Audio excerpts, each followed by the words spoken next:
And Gossip Talk Show's family is Namsa here at Gossip Talk Show's Find Your Own Voice, led from within. With me today, I've got Amanda Murray, Dr. Bigot, and Nick Motishka. How are you guys?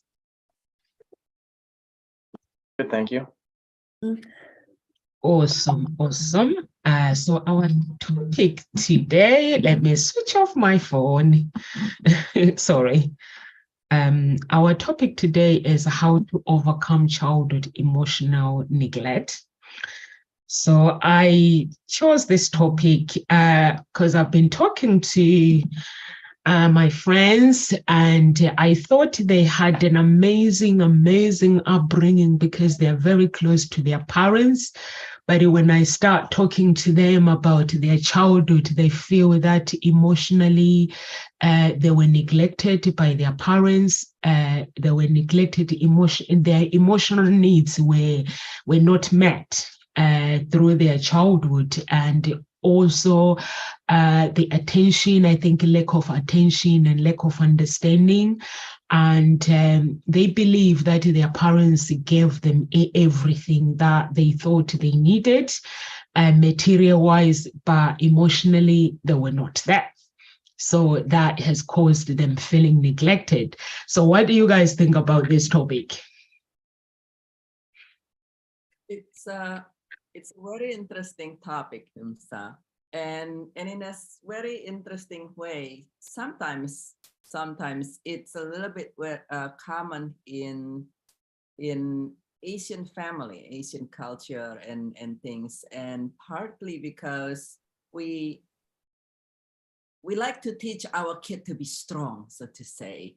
And so in other words, when there is something, we like to, and we believe in providing physically, which of course I would say it is important for the children, the best educations and the best this and the best that. But in the very traditional Asian culture, and I actually very recently interviewed physicians who also come from an Asian culture, and it's very funny. They said CC experienced the same thing. You can easily say, oh, I need this, and you get the best education in particular, also the best food, which is also something with Asian culture. Is like, let's make sure you have food and more food under the sun, and at the same time, getting a hug or something like that is a rarity. Looking back the same way with my experience. And then sometimes the kid just want a shoulder to lean on. And so it can be challenging for the children. And then they feel deprived. And when we feel certain way as a kid, we carry that on and create a lot of time challenges, so to say, particularly in closeness of relationship as that child grow up, because now they are like, well, I grew up in a family that never touch and never hug, and nowadays, particularly if that kids move to a different culture, then people's like, oh, how come you're so cold? While the person themselves actually might feel lonely, but not comfortable necessarily expressing or receiving. So to me, that is it's an interesting concept and an interesting dilemma, really, in a way. Sometimes it's sad. What about you, Amanda? What do you think about the topic? Well, I think this is a really interesting topic because so much of our patterns and our subconscious mind comes from our childhood and what we grew up with. And I know from my own experience that there's definitely some major things that I've had to overcome with codependency traits because of my upbringing with parents who were alcoholics. And so essentially I look at it as, what is it that has subconsciously programmed me in particular to behave the way that I do? And then also, how can you break those subconscious patterns? Because so much of our subconscious patterns comes from childhood. And as a teacher, I see those patterns in kids in the classroom, like at really early ages. We can see things. And then when their parents come in, we're like, oh, I see why they behave that way. Like, it's almost like the apple doesn't fall far from the tree is so obvious. And so I think something that we really, if we want to help heal the next generation, is to really look at the traumas we experienced as a child and then get help for them so that you're not passing them on to your own children, and be vulnerable with your children to be like, I'm doing the best I can. I know that there's some patterns from my childhood that I still haven't overcome and that I'm working on it, right? Like, so if you like lose it on your kid because they left all their stuff out, that's something that I struggle with because I'm a very neat and tidy person. I'll be like, come on, like, in order for my anxiety to be better in our house, I need the house to be tidy. And like, that's something that is a need for me. Otherwise I start to like feel uncomfortable in my own skin because the house is out of order. And that's something that I'm conscious of, but also can explain to my child that there is the reason that I need the house to be like somewhat tidy. But I also think too, sometimes, like Dr. Bigot was talking about how the Asian culture, there was Nomza who was saying that she had some friends that were saying that they had this really awful childhood. Well, I've experienced people who say the opposite, that they have this wonderful childhood. But then when you dig a little bit deeper, you actually realize that there's so much trauma that they're suppressing. And I had this conversation with somebody that a little while ago about generational trauma, and they were like, no, I had a wonderful childhood. And I said to them, you had 2 addicts as parents. Just let that sink in a little bit.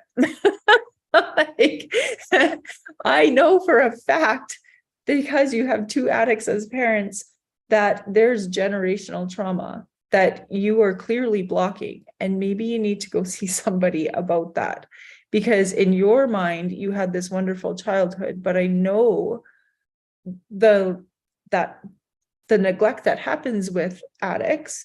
And so that's something that I think you need to explore, because you're clearly blocking some things. And I just think sometimes if you take a moment and you think about your childhood, do you think you had this wonderful childhood, or do you think you had like a medium one, or do you think like, whoa, there was some really messed up stuff that happened? And get a little bit real with yourself, because some people who think they had this wonderful childhood are actually suppressing some of their memories. And I think that's something that we need to be a little bit conscious of as well too. So Nomza's experience, I've kind of had the opposite happen quite more often than not, where they say they have this most wonderful childhood, but the reality isn't true, and they're suppressing things. What do you think, Nick? Yeah, this is a really interesting topic for sure. And I think because it affects so many people, and like you've touched on, a lot of people don't even realize that they've been affected by it, because we don't know what we don't know, right? We grow up in the house that we grow up in with the parents that we have, and we don't know any different. And then it isn't until adulthood when we see that, oh, there is other possibilities, right? When we get into relationships and we get to see parts of the world that we didn't get to see as children. And for me, that's fully the case. When I was younger, let's say an early adult, I thought that everything was really good. And I thought, oh, I was so lucky to have the childhood that I did. And I am, for sure, in the sense that everything was provided for me physically, in terms of shelter and clothing and all of the things and the activities and whatnot. But that emotional piece was definitely lacking. And it wasn't until actually I had my own children that it really set home for me of the situation that I grew up in, and in that. And it sounds a lot like maybe you guys, for sure, Amanda and Dr. Burgett, is that lack of affection, lack of attention. That was a real thing for me, absolutely. And again, I didn't discover it until I had my own children. And then when I became a father, I knew just this deep inner knowing that I wanted to do different or be different than my parents.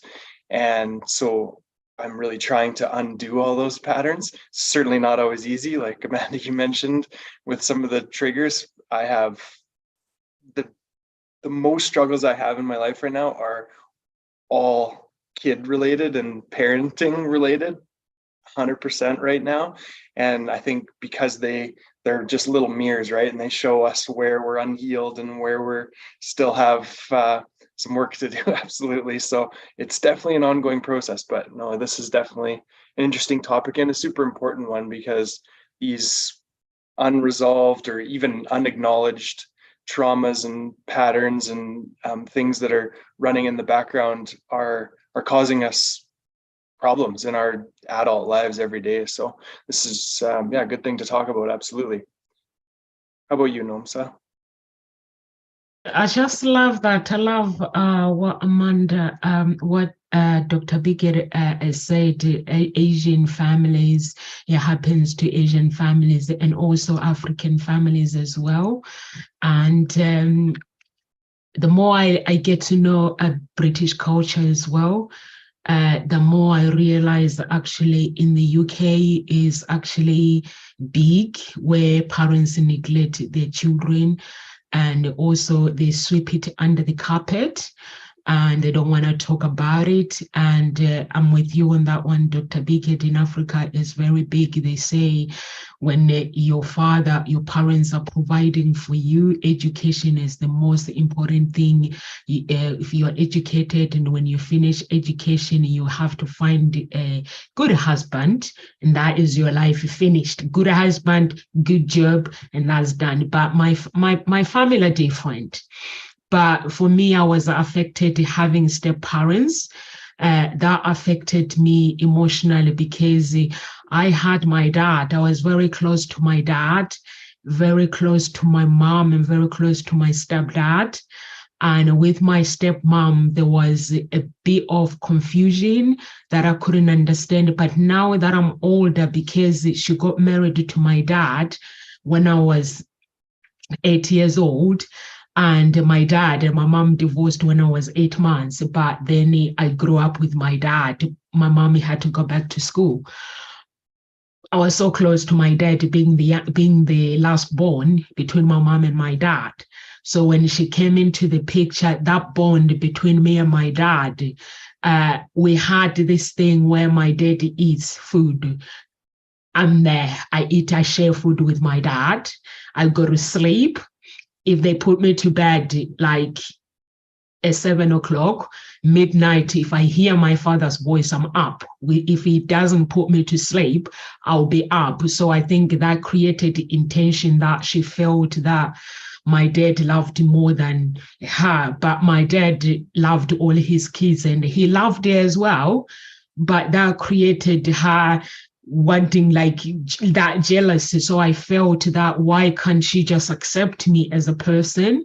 So that affected me. But now that I'm older, I came to realization that I think that is the thing with the step parents. They can either bond with you or they don't bond with you. And also, Amanda, when you talk about Dr. Biggett is saying never touch, never hugs. In African culture, most parents, they don't do all those things. But my daddy did. I'm still with my mom. When I go out now, if I go to Africa, I still hold my mom's hand. I still say to they call me baby, but I don't see my mom very often. So I'm allowed to have hugs. So, but my family are different. We just live that life, normal life. But some children, they do struggle because like Amanda, you mentioned when you have parents that are addict and alcoholic, that affects your childhood. At the time, we don't realize it, but when you get older, you start having questions. Why did they behave the way they behave? And it does affect you. And Nikki say you had the struggles. You are having struggles as a kid with the kids. And I'm sure, you know what happens is, I'm sure your mom and dad, they were lovely parents, and it mostly happens to the parents that educate their children really well. They want what's best for you. They give you the childhood that you can never ask for, but then they miss out on the small things, these hugs and kisses, or just having a chat with you, which is the thing that I do with my children. I do talk to them, and I do give them hugs, I do give them kisses. And even my daughter, sometimes I sing for her, the one that is 16, she goes, "Mommy, that's embarrassing." I'm like, that's fine. And the songs that I used to sing to her when she was a baby, they're special for her. And my youngest one, she has her own song. So I'm trying to keep it simple and special for them. But I always explain to them that I'm not perfect. So when you are older, don't start saying, "My mom didn't do this, my mom didn't do this," and start getting affected. Come and ask me, "Why didn't you do this?" Then I'll be able to give you the answers that you're looking for.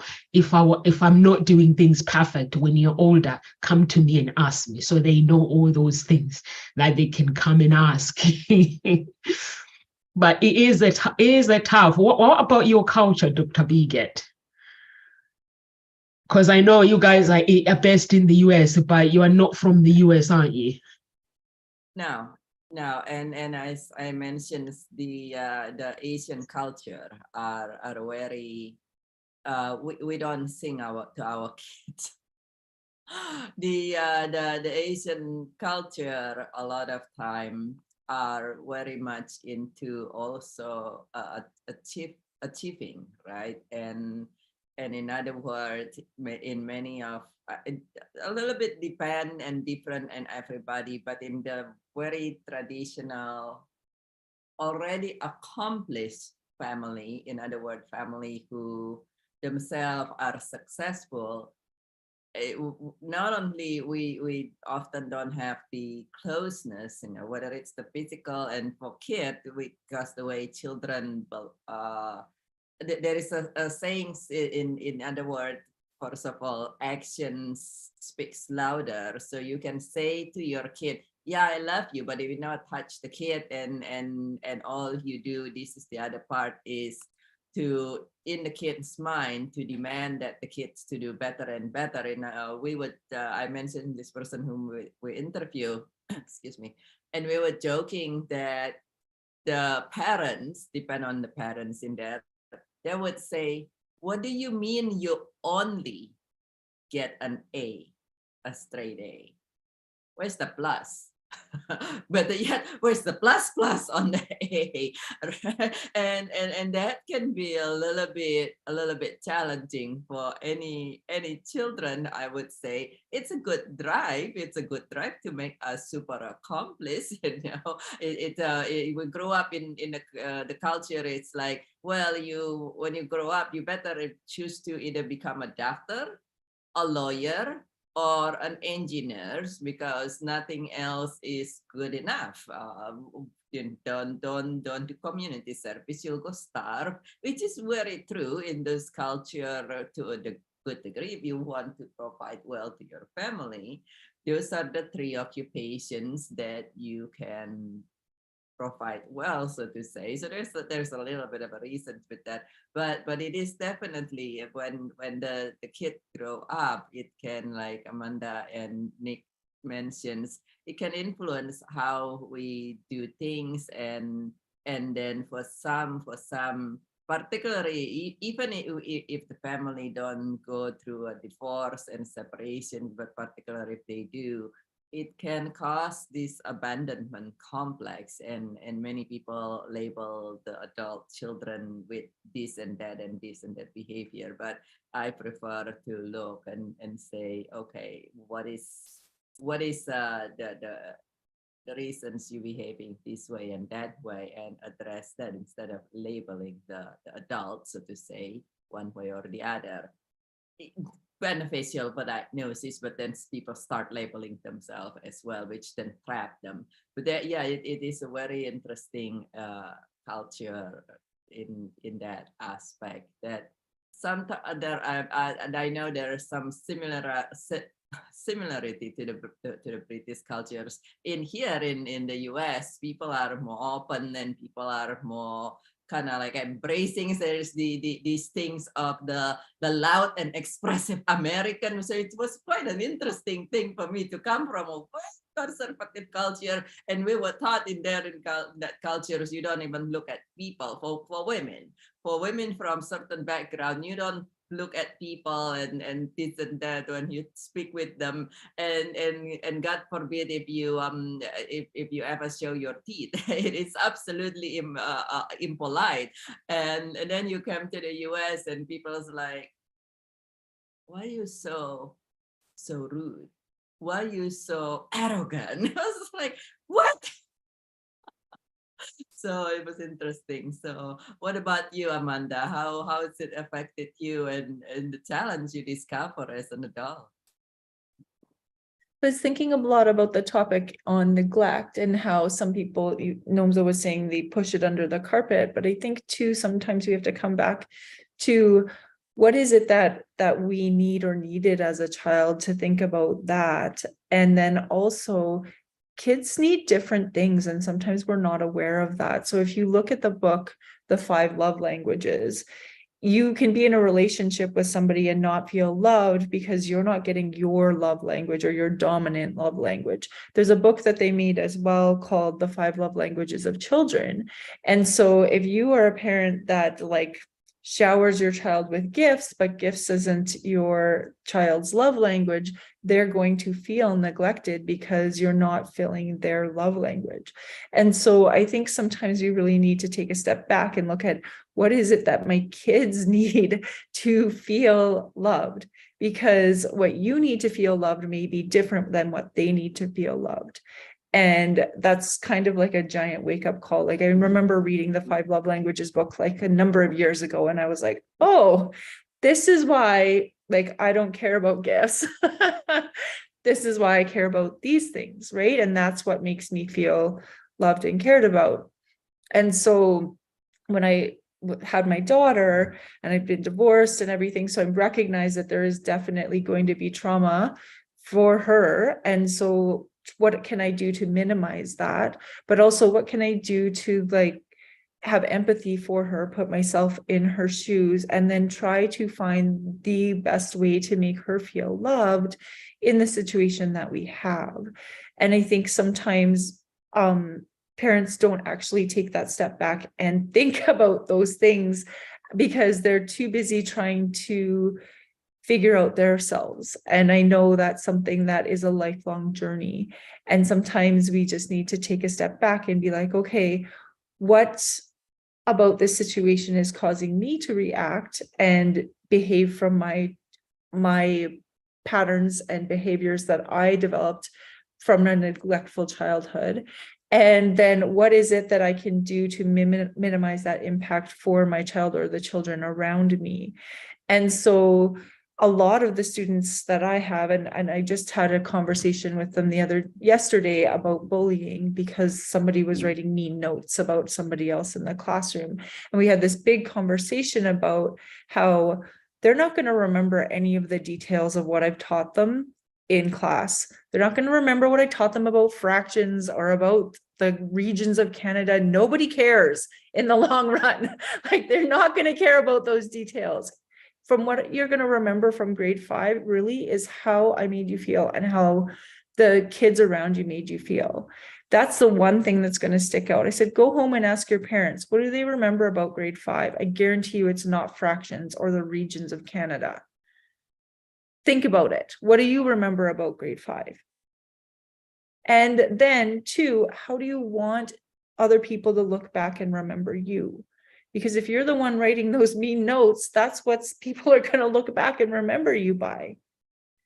And if you are the one who was affected by the mean note, do you want that to be the only thing that that you remember about grade 5? Like that's not fair to put onto anybody else. And so we really need to think about what it is that we're doing, because you never know what it is that is going to affect people down the road. And then they started telling me about, yeah, when my parent was in school, they were bullied for this, or my parent, this one thing they remember for the rest of their lives this one incident that happened in school. And so we never realize what impact we have until down the road. And I said, you never know how one act of kindness could affect somebody, and they'll remember that for the rest of their lives.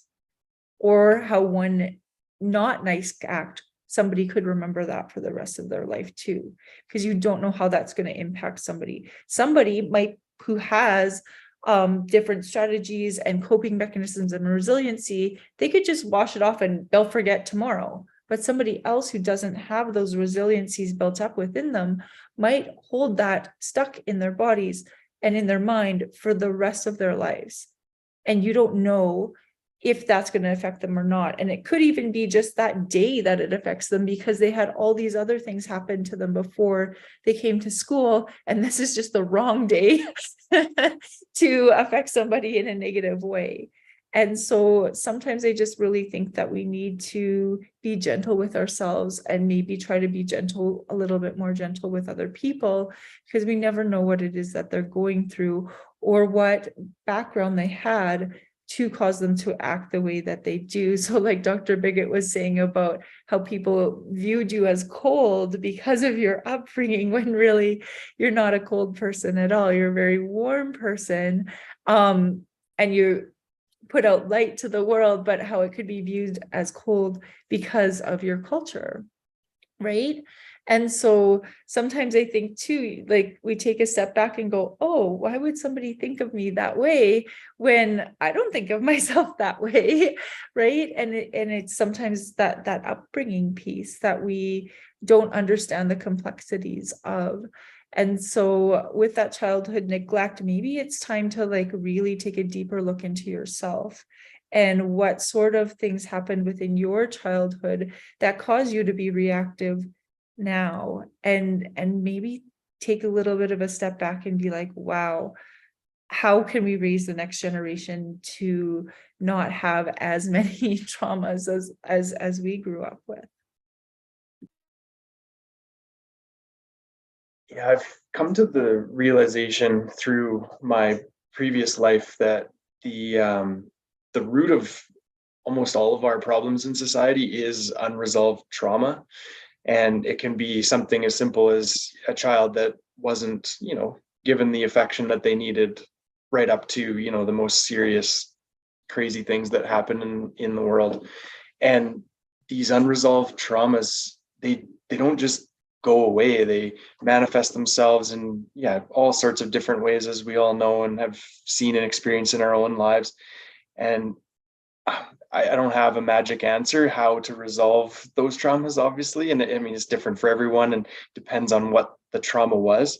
But I think the first step, and specifically for this topic today, is just acknowledging what you went through as a child and then doing what you can to make a difference and to, I guess, start on the road to heal those traumas.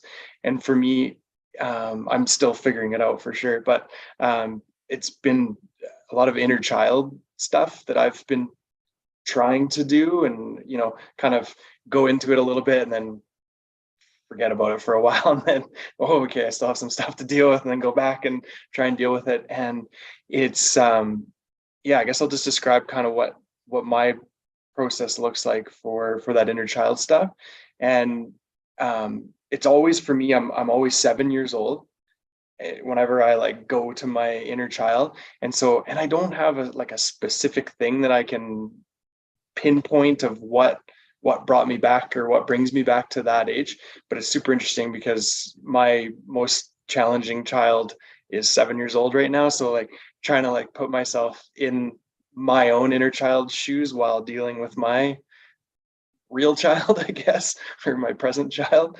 And just, I think just loving on that child, like my own inner child, and then also my own son right now, or well, 3 sons. And I've been watching and listening to quite a bit of Dr. Gabor Mate, and he has just his insights into this and lots of other things are just really, really good. And they were talking, or he was talking about, there's been studies done, and you can't love children too much.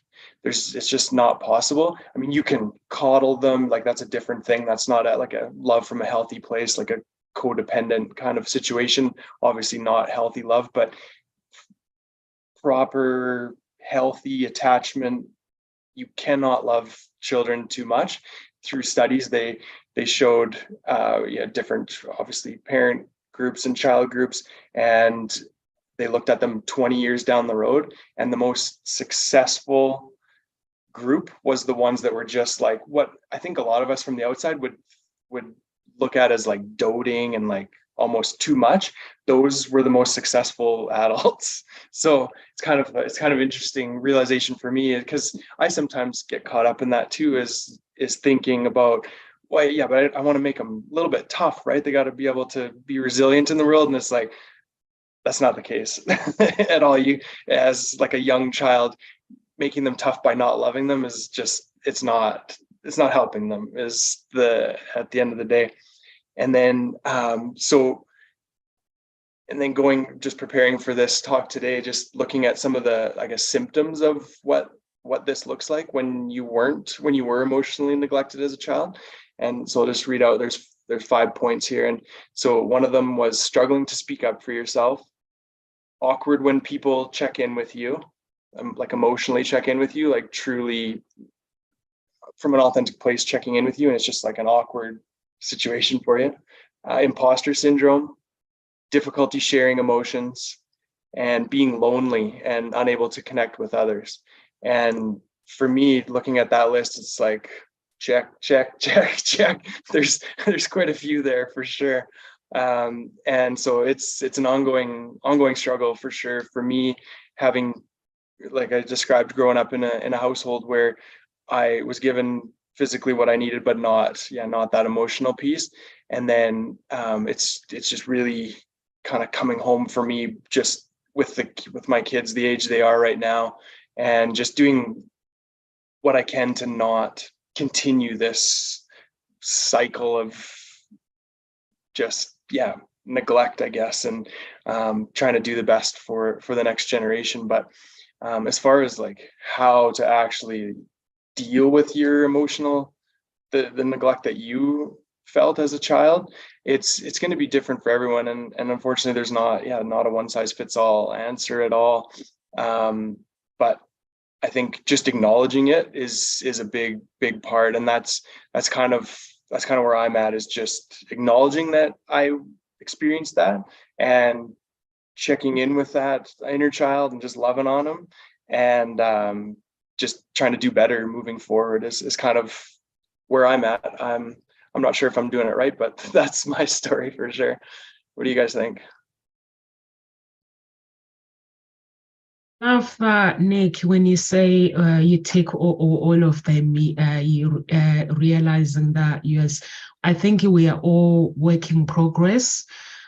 We may say we've dealt with all of them, but they still have some roots in it. For me, I try to go to the roots. It's like when I put everything that I put on the website, that this is what I do, is something that I've done myself, the roots of going to the roots of my problems and just working it out. And there were times where I had to face, I think most doing work with Paul McKenna, I had to face mostly my childhood roots, because there were things that I went through, and my parents divorcing.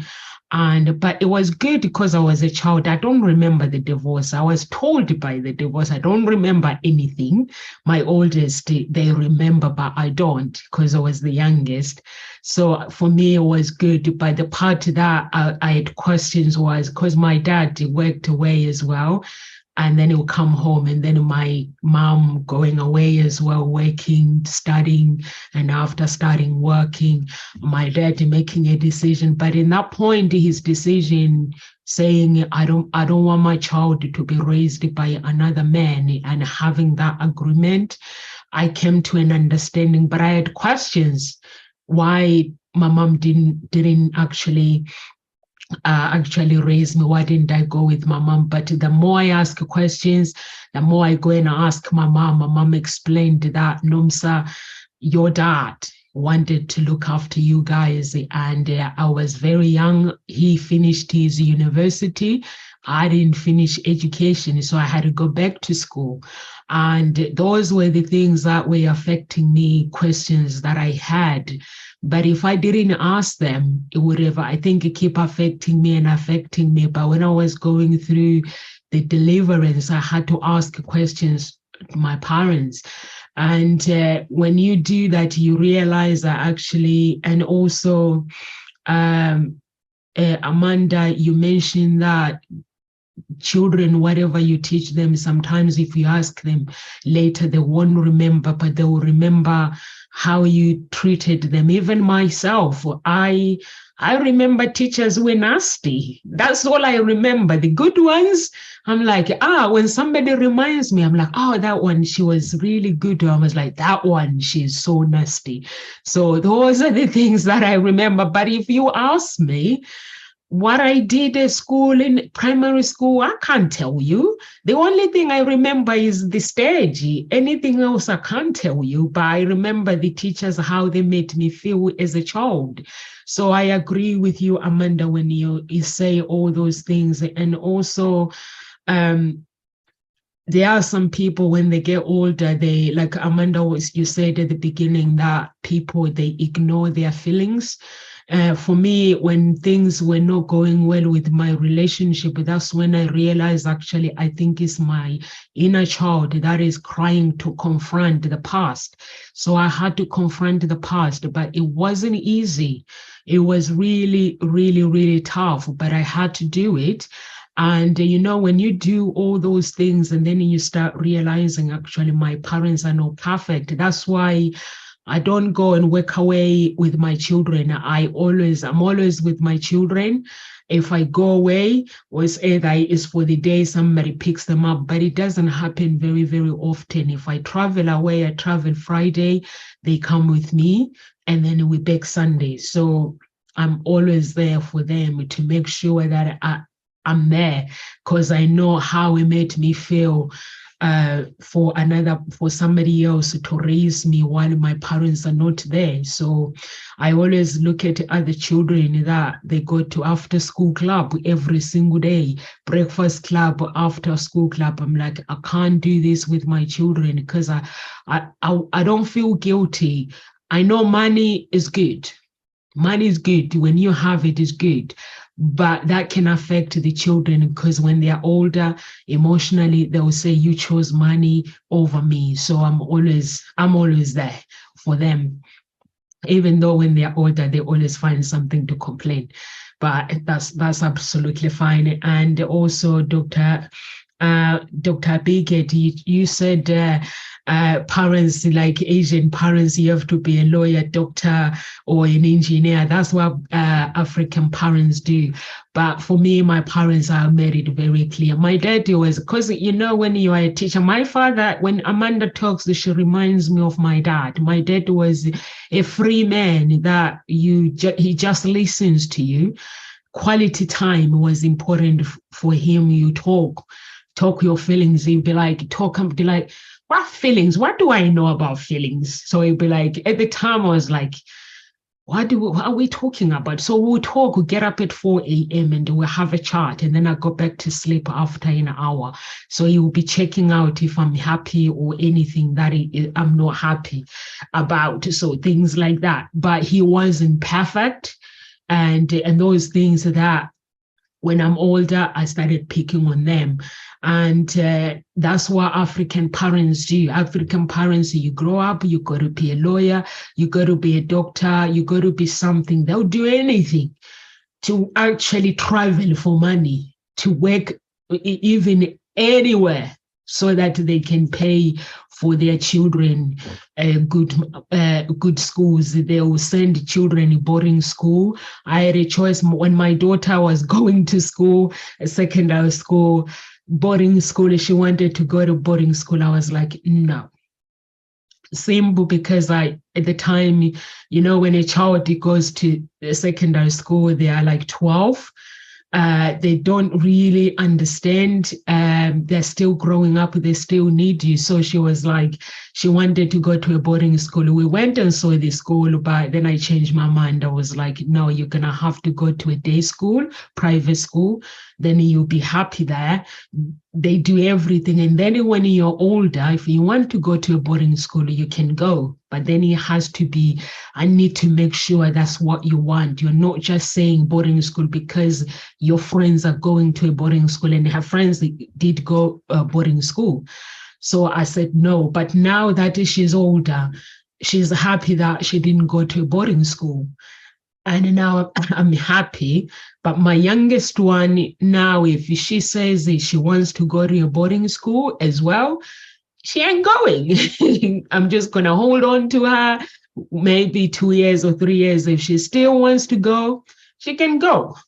But that has to be a decision, maybe when she's 14 or 15. So with the children, you have to be, like Amanda was saying, love language. We tend to, it's like when I speak to my children, I have to ask myself, if somebody was talking to me like this, how would that make me feel?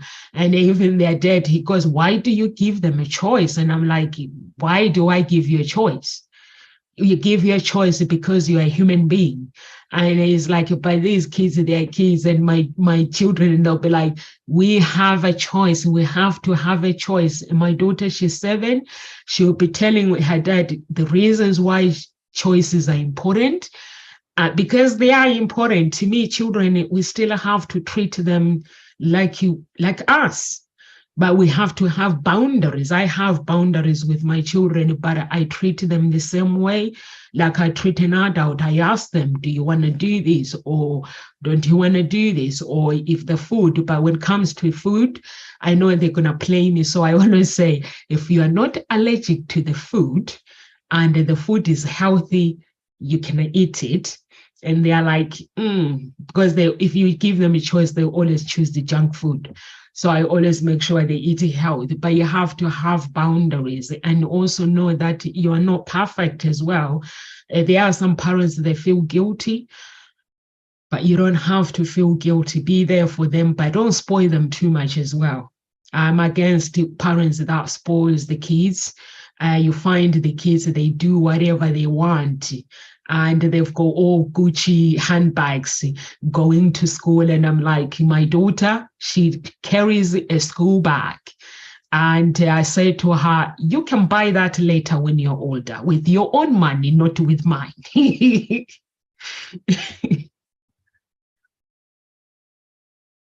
Are you there, Dr. Bigot? That is a good one, because sometimes here we see that, and of course, understandably, if you have things in life and you live in prosperity, you want your children to be able to enjoy them as well. Like you said, Numsa, in a way, you believe everybody has their own opinion and choices. You allow your children to have choices, right? And the reasoning for some parents is, well, I mean, if we drive Mercedes and Bentleys and carry Gucci's and whatever brand name out there, then of course the kids do that, and which definitely one way to see that. And at the same time, like you say, it's for some, sometimes it's a good thing to have the kid to have an understanding on how things are, and that, well, buy your own bag and buy your own bag and buy your own Bentleys, and so it's a wonderful it's very interesting. And I love what Nick says. I love what you say as well, Nick, that to you look back and to acknowledge, and all of us come from a different background, and I would say, nowadays there are a little bit more and more, but for many of us who are listening to this, back in the day in particular, there are few what's so-called parents' handbook. It's like, here's what you do exactly 1, 2, 3 after you become a parent. And even when there are, everybody different, like you, like Amanda says, everybody has different love language. What about if the parents happen to read a parent's handbook written by somebody, and that's not what the kids need? And at the end of the day, we are all different, and when we make it by the time we're 80, and I typically say it's never mind by the time we're 40, we have all different experience, and most important is what do we do to move forward? Yes, we can have the parents doing this and the parents not doing that, and all these things, but what are you going to do now to move forward? And I love how Nick says the first thing is to acknowledge that you can benefit from some changes that you create for yourself, not trying to go back. And as a grief specialist, I see this very increasingly, which is saddening actually for nowadays, where these children goes to some, and I'm not saying this is with all counseling and things like that, but many people, many adults who are adult children now, who are experiencing who fall into alcoholisms or substance abuse and things. They are taught, and then they learn certain thing, and I don't know what exactly what they're being taught really, but then somehow they took it back and then turn around to their mother and said, you damaged me, and then actually influence all the siblings to go against the mothers and to basically abandon the mother in exchange. And I speak with a lot of these mothers as a grief specialist, which is like, oh my, now, yes, your mother, I'm sure was not perfect. Nobody is. And at the same time, doing that, actually, if you look at the definitions of grief, it isn't necessarily going to help you either. And so the question is, what can you do for you? Now, if it is a highly abusive situations, of course, you don't want to be, don't take me wrong, you don't want to stay in an abusive situations, but sometimes putting it on others instead of what can you do for you? And I love what Nick says. The first place is you acknowledge, because if as long as you believe it's somebody else's responsibility to fix everything for you, well, nobody can fix you. You can, and not, I don't usually even say you need to be fixed, but nobody can change you if you don't want to be changed. You got to change you. And when you do that, there are actually plenty help, and everybody's benefit from different venue. We have a deeper conversations with Nick, and in there we talk about how certain things work for you, certain particular method, and some people has different things. And so what about you guys? What about you all? What's your experience in what helped you to move forward? Before you speak, Amanda, Dave says, hi, I wish the panel well. Best wishes to the viewers from Dave. He wishes you guys well, and the viewers. He loves you guys so much. Thanks, Dave. We love you so much too. I really like about that acknowledgement piece, because if we're not aware of our surroundings and what it is that's causing us to feel this way, then we can't move forward. So awareness and self-reflection, I think, is the very first step.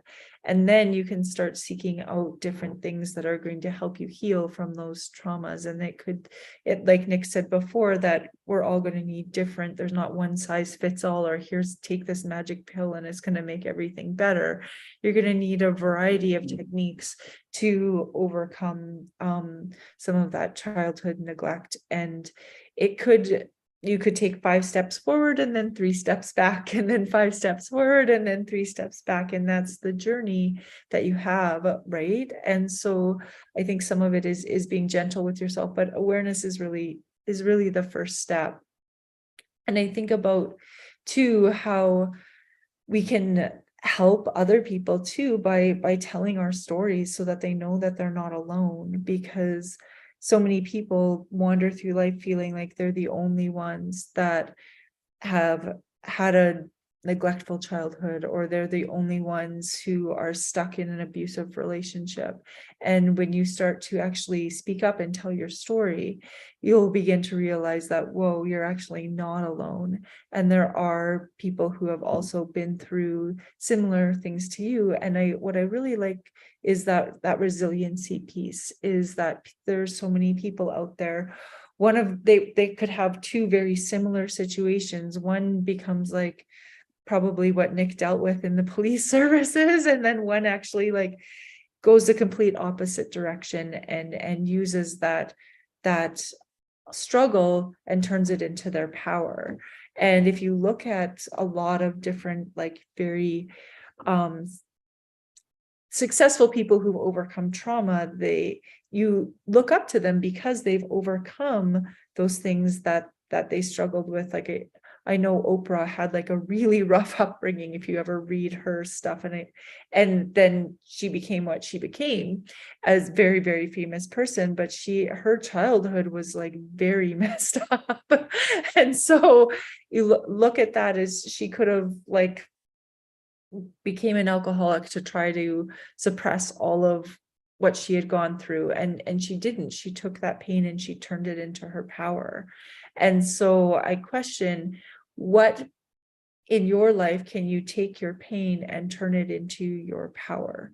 Because that's when you're really going to see growth and you're going to be able to start to heal. Yeah, I love that. And it reminds me of that forgiveness is a gift you give yourself. And so forgiving your parents for your, what happened to you as a child that you perceive as neglectful or whatever happened to you, but to get to that point where you can truly forgive the people that wronged you, and specifically your parents in this case, is it only helps you, right? Like holding on to that grudge and using it as an excuse or a crutch moving forward it's not hurting anyone but yourself. And I was at an event last year, and the speaker, who's probably the most successful person I've ever been in a room with, like we're talking like billions, she had like just a crazy story, like of not just neglect, like we're talking like molestation by her father, and like just awful situation. And her father ended up going to jail for, it was like multiple decades. And she still has a relationship with her father. Like she has gone so far the other way, and like to that forgiveness side, and like has forgiven her father for like just these awful things that he did. And like I said, she's the most successful person I've ever been in the presence of. And so it's really empowering to think like when you do use that, what happened to you, your traumas, as your, like, look at it as your superpower, and then that forgiveness piece, right? Like she could very easily be just a statistic, addictions and all the things and that would be very understandable, right, from the outside looking at her situation, if she would have chosen that path. But she went the other way, and it is really empowering to think what you can do with that, with your life, when you feel empowered, and when you forgive and you just move forward. And because we all create our own lives, and it's with our thoughts and with our words and with our actions, obviously, after those thoughts and words come out.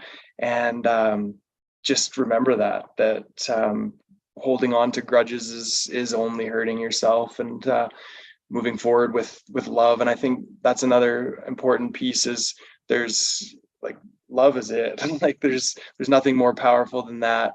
And if we can get back to more love in the world, it's only going to benefit everyone, and stop living in this fear paradigm and all the garbage that they're trying to like push on us and to keep us down. And just remember how much power that we do have when we when we remember love and how powerful we are.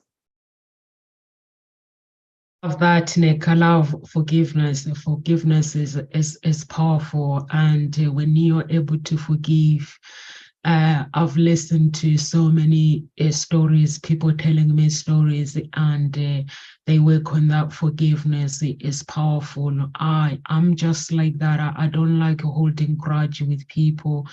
I I love to forgive. And when I just went through the forgiveness and looking into my inner child, I had to go through forgiveness as well as a child, because when you're being raised, my stepdad was a bit like he treated me like his own child. So there were things that I couldn't understand with my stepmom. But now, if anybody comes to me and talk about my stepmom, I'm in a place where I don't want to hold any grudge, and I would defend her. If somebody was to say want to shoot her, I'll go in front of her and take the bullet for her, because she's part of my family. So that's why I always tell my family when they come to gossip, and I'm like, she was married to my dad. Whatever happens between her is between her and my dad. Me, I have to love and forgive and just move on, because when you forgive someone, there's peace within you. And there are some people that have gone through trauma, childhood trauma. Some, they don't want to forgive, they don't want to let it go. And there are some people who say, why do I have to forgive if somebody does not want to change? But guess what? You don't have to. You can forgive, but you don't have to hang out with parents. I've listened to different pastors. They say, when somebody is a parent, it doesn't mean just because they gave birth to you or they are your father that you have to put up with them. The person that takes courage to raise you, that person becomes your parent. So you can, and then forgive the other person and let them go. We don't have a right to actually disrespect our parents, but we can break away from them. I think we're going to have another topic. There's a thread on Instagram, and this thread is about breast cancer, and somebody's put, I have broken away with my mother, and the comments are so, and everyone's, there's a person that I'm so surprised that people speak about this to their parents. It's kind of like unforgiveness. You guys need to forgive your parents. It's awful. There's 3,000 now people like putting comments like how much they hate their parents. So I'm like, they're not perfect. But I was telling my daughter that never use the word I hate to somebody, forgive and move on. And so any words of encouragement, I think we need to do part 2 for this conversation next Wednesday and go deep. I know, Amanda, you had parents that addiction with alcohol. Maybe somebody would like to go further and find out how were you able to deal with them. Of course, if you want us to do part 2, we like to find out how were you able to deal with the situation and be the person that you are today. Yeah, we could do a part 2 for sure. For me, I actually don't talk to my parents. I love them and I send them love, but I've had to set very clear boundaries around, if you want to talk to me, it can be in a psychologist's office. Otherwise, don't talk to me. So that's my clear boundary, because I love who I am, and I need clear boundaries around the energy that I have and the clear, kind, compassionate space that I want to have in my home. And so that sometimes we can send love and forgive people from afar without actually having them in our life. And I think that's something that you're speaking about. Forgiveness, and forgiveness is for you. It's so that you're not holding on to grudges and trauma and everything like that. And for me, I'm not upset. I just am like, they can be them, and that's wonderful for them, and I need a safe safe, loving space for me in my home and who I surround myself with. And that boundary is a very healthy boundary. And so anyone that asks me, I'm just like, my boundary is this. If they want to talk to me, I gladly speak to them in a psychologist's office where it's a safe and loving space. And moving forward, that's what I'm how I'm healing from my trauma.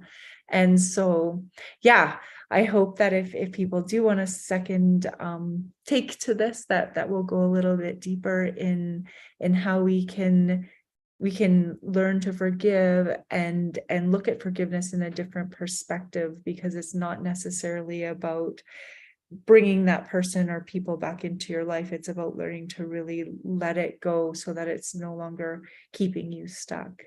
For anyone I know everyone has different traumas throughout their life and things that may have been keeping them stuck from their childhood.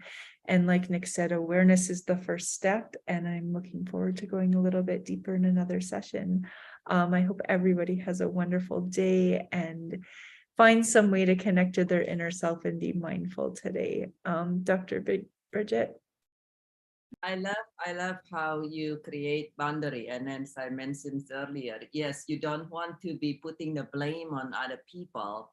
You want to be responsible for you. And at the same time, that's include, it's somebody, if you can forgive everybody, you can do all these things, and which is absolutely important. And at the same time, it's like you don't keep jumping in the fire that's burned you. That will be rather peculiar. And so I love that. And if our audience, somebody listening to this, acknowledge and recognize, you know what, I actually, like Nick said, your first place is you acknowledge that you can benefit from change and that you want to learn more as well. In addition to next week's, and actually this weekend on March 11 a.m. Los Angeles time, which is, I believe it's 11 a.m., 7 p.m. UK time, and Central European 8 p.m. I actually have an event. It's called Cracking the Code of Your Heart, how to heal from how to release, as I think Nick or Amanda says, how to release your trauma, how to release your grief from things that has happened in a step-by-step manners to help you understand what is it that causing you the trauma and what is it that you're able to do to release them in a guided manner. And so just check out, I'll put a post on that as well, Numsa. And so, but there are ways for you to heal.